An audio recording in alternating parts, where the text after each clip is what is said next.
Welcome to the Pixelberry Choices podcast, and today we're going to be talking about Chapter 4 of Slow Burn, Sugar and Spice. In Santorini, you have to repair not only the restaurant owner's establishment, but also their romantic relationship. So, in this chapter, as usual, with the show that is trying to fix some restaurants that are going astray and it's not quite living up to their expectations, and we are helping them get back in the game. And this time we're going to Greece, so amazing visuals there, all the things considered. I think from the book Sunkissed, they brought out some of the backgrounds in one or two cases, but I don't know if they were used in other books or not. In really old choices books. So, but the whole scenic beauty we saw, it was worth it in this chapter. So we see that we have to fix a restaurant that. So first of all, I gotta say this chapter was really good in terms of representation, because we see that the restaurant co-owners, two couple, and they are females, and they're in Greece, so they bring a little about that the state doesn't approve the marriage. So probably what they meant by that is a same-sex marriage. So like pushing that out now.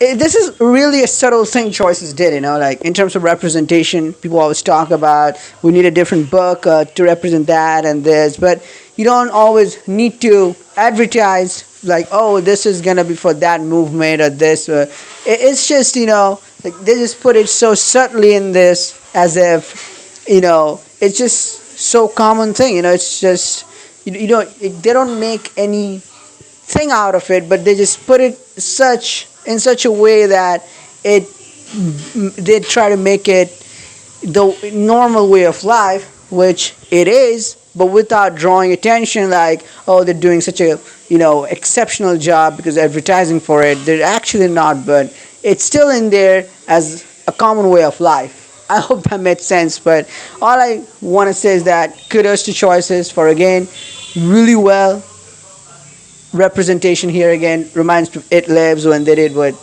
Andy, and how the bullying part was there and everything. So small details focusing, Choices focusing on that. You can tell this is good old Choices from 2021. So we have to fix them. I mean, not just the restaurant but also them.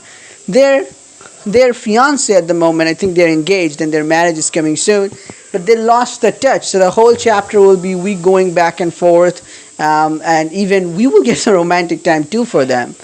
So we will see what is going wrong with the restaurant and what is happening, and also some drama will be there.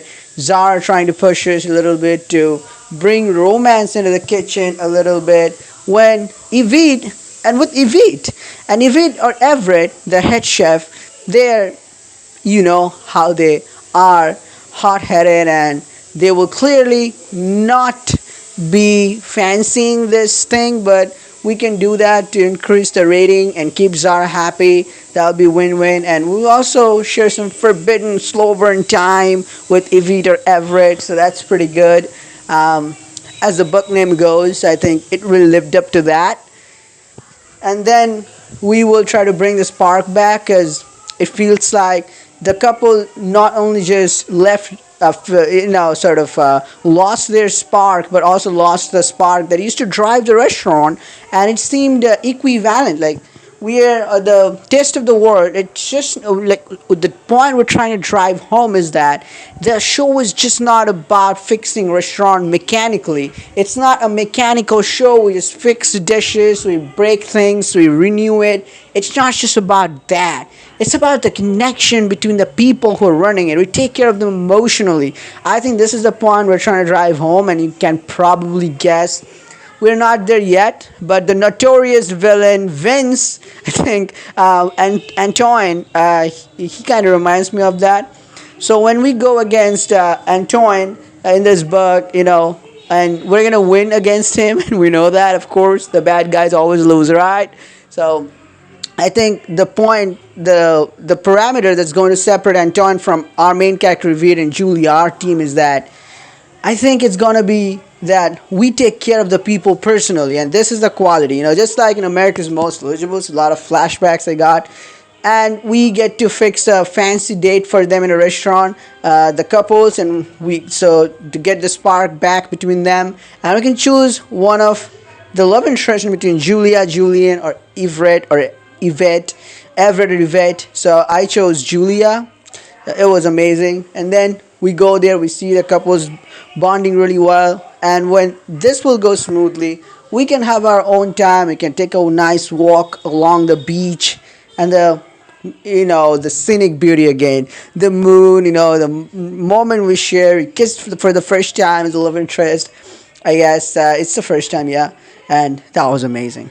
And then we go back and we're trying to fix this, and it is almost done. We see the restaurant opening, everybody enjoying. We do some stuff, diamond scenes here and there.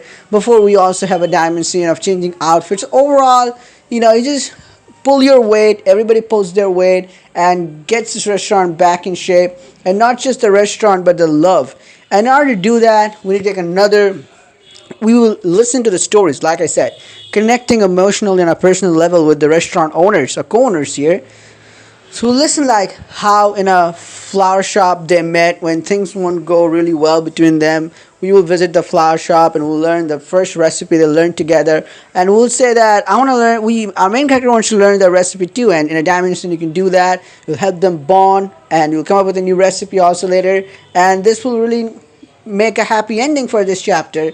The restaurant will open, everything will go smoothly, and we will have the happy couples at their marriage, and everything's good. Really amazing.